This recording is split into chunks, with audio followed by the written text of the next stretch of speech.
with him, cause you know he love a toxic chick.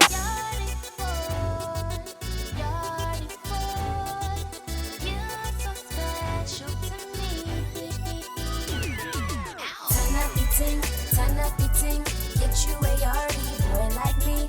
Turn up the ting, get you a yardie, boy like me. His life is long like the days of a tree. He go deep like the depth of the sea. Turn up the ting, get you a yardie, boy like me. Be sure to register for my free 1 hour long masterclass, 5 best kept secrets to keep him captivated with you long term. You won't want to miss it, girl. Hello and welcome back to the OJ Merge channel. I'm Jay, one half of OJ Merge, and we're back with another episode of All Love with Jay, where we discuss all things love and relationships. Did you know that conflict can actually be a good thing for your relationship? Yes. Conflict is not always a bad thing depending on how you handle it and what you do after a conflict. I know some people don't like the word argue, so we'll use argument, disagreement interchangeably. But in this video, we're going to discuss how to argue the right way so that your relationship can actually benefit from it rather than be broken down or deteriorated by it. Now, when you argue too often or when you argue in the wrong way, you run the risk of creating new issues in the relationship that truly threaten the relationship's ability to survive long term. And that's not what you want. Obviously, you're with this man because you love him, you want to be with him, you want to be with him for a long time. Maybe you want to get married, maybe you're already married and you're looking to grow old together. But what you don't realize are your sabotaging, self-sabotaging habits that are stopping you from getting the things that you desire. And that's a happy, healthy, long-term relationship. And you may be sabotaging your relationship without even realizing it. So today I'm going to help you with that. I'm going to break down the 5 things that you need to know for arguing the right way. And girl, we're going to turn that right around. So number 1, you want to work less from an emotional space and more from a logical space. The best way to do this, if you can, if you know that there's a bone you need to pick with your man, really think about what you want to accomplish from this interaction. Try to calm yourself down if those emotions are bubbling up, because the thing is, when you're operating from an emotional space, you're looking to blame. It's very accusatory, versus when you're working from a logical space is seeking to understand, which means you're asking questions. So instead of going over the top because you're just fueled with emotion, ask questions. Figure out what your partner's point of view is, because the more people you meet in life and the more you learn, the more you realize that a lot of us are not looking out of the same lens. A lot of us don't see life the same. And a lot of times, just asking the simple questions that you want answers to can stop you from jumping to conclusions. You might already have it made up in your mind what the answer is, and that's why you're upset. But if you take the time to ask the questions, you might make some new discoveries and realize, oh, this is what happened, or this is the space that he or she was coming from. And it can really serve you much better than just blowing a gasket. And ladies, I know as a woman, we're emotional beings, very emotional beings. And a lot of times we feel everything. And your natural thing to do is just react. But reel it in. And instead, just take some time to ask the question. And I will be honest, I'm guilty of this myself. I at times have the tendency to just lash out, not because I'm a violent or aggressive person, but I'm a very sensitive person, and I feel a lot of things, and I feel them quite strongly. But I learned quickly that it serves me so much better when I keep my emotions in check and operate from a more logical space. And ladies, when you do this, your man will hear you more clearly, and he'll actually respect what you have to say so much more. Number 2, you want to keep the respect intact. And I know y'all get tired of hearing me say respect, respect, respect. That is going to be a recurring theme on this channel because a relationship cannot thrive without respect.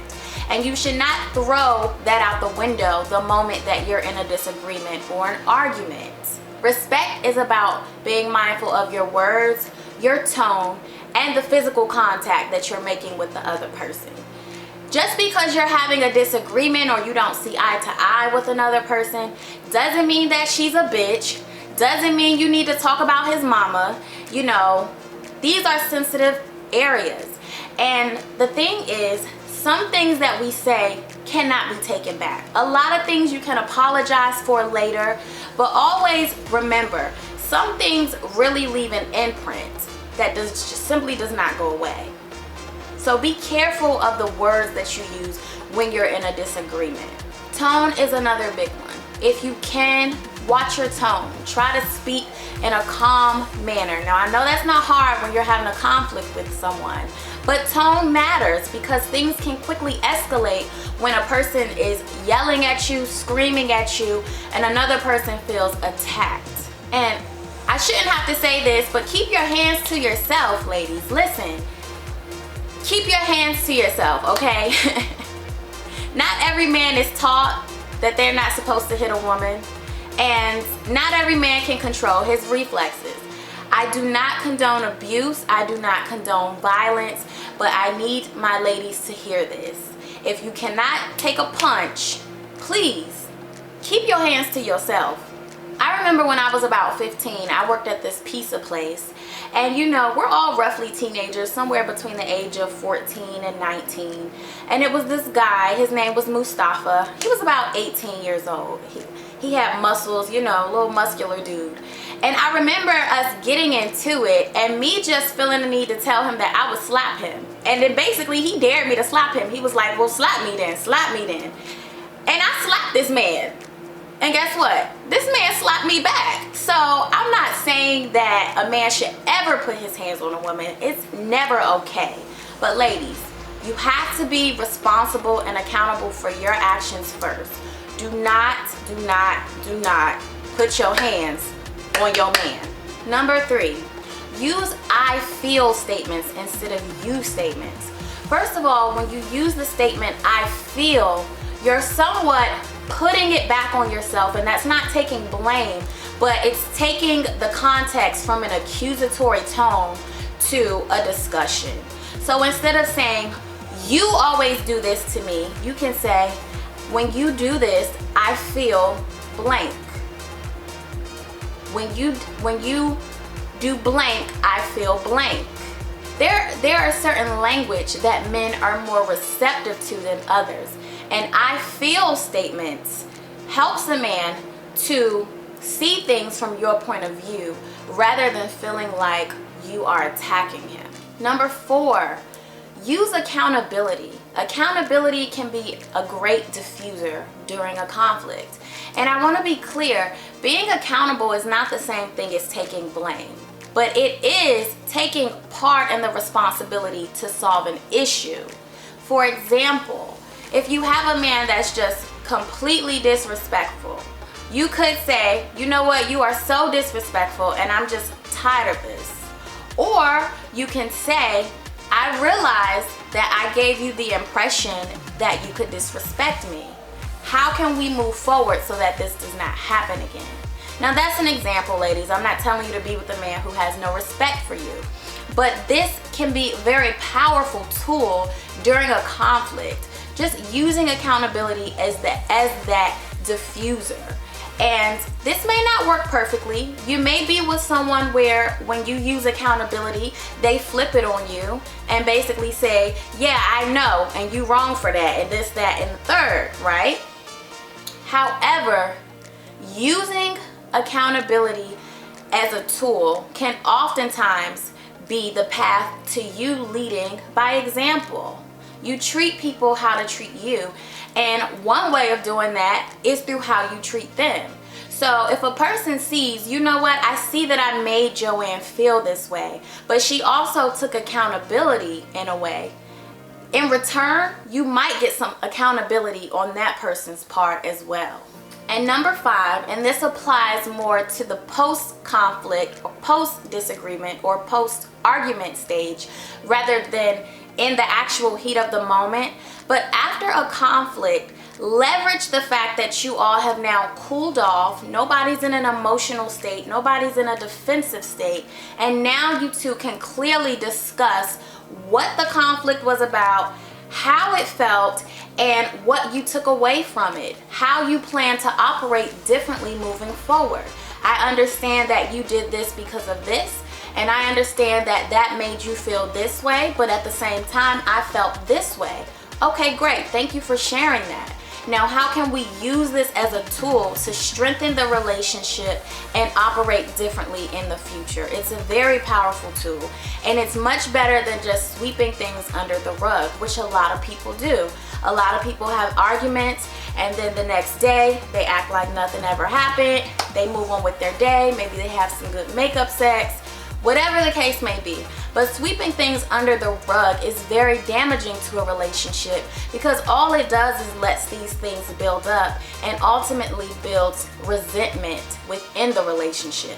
And once you have thick layers of resentment piled up, that's very hard to fix, because you're looking at your partner through a lens that you're feeling like, I don't really like this person like that for real no more, so you have to be very careful with that. And one thing I wanted to revisit for points 1 and 2, understand that some people are just simply addicted to drama. Some people are addicted to chaos and they don't realize it. They've been in relationships that have been toxic. They've dealt with toxic family members. Their friends are toxic. Their whole existence is toxic. So some people really don't have the mind frame to just take a moment and say, does any of this make sense? Why am I yelling? Why am I cursing? Why am I calling you out your name? Why am I creating an argument because I feel bored or misheard or misunderstood? None of that is necessary, but if you're addicted to drama, chaos, and toxicity, it can feel like the norm. And habits are very strong and powerful and deeply wired in our minds. So once you make drama a habit, it's a habit that you will have to consciously work to break. I really hope you found this video helpful, and I hope it helped you to learn that all conflict is not bad conflict. Conflict can actually be very good for a relationship as far as learning your partner better and growing a stronger bond. If you found this video helpful, please like the video. If you're new here, please subscribe. If you've been here and you have not subscribed yet, please subscribe. And also, I welcome you to join my private Facebook community where we post daily content as well as lives where we discuss things openly and we address your concerns. And that is going to be at www.facebook.com/GASLTR, GAS standing for gaining and sustaining long-term relationships. I hope to see you there, and I will see you next time.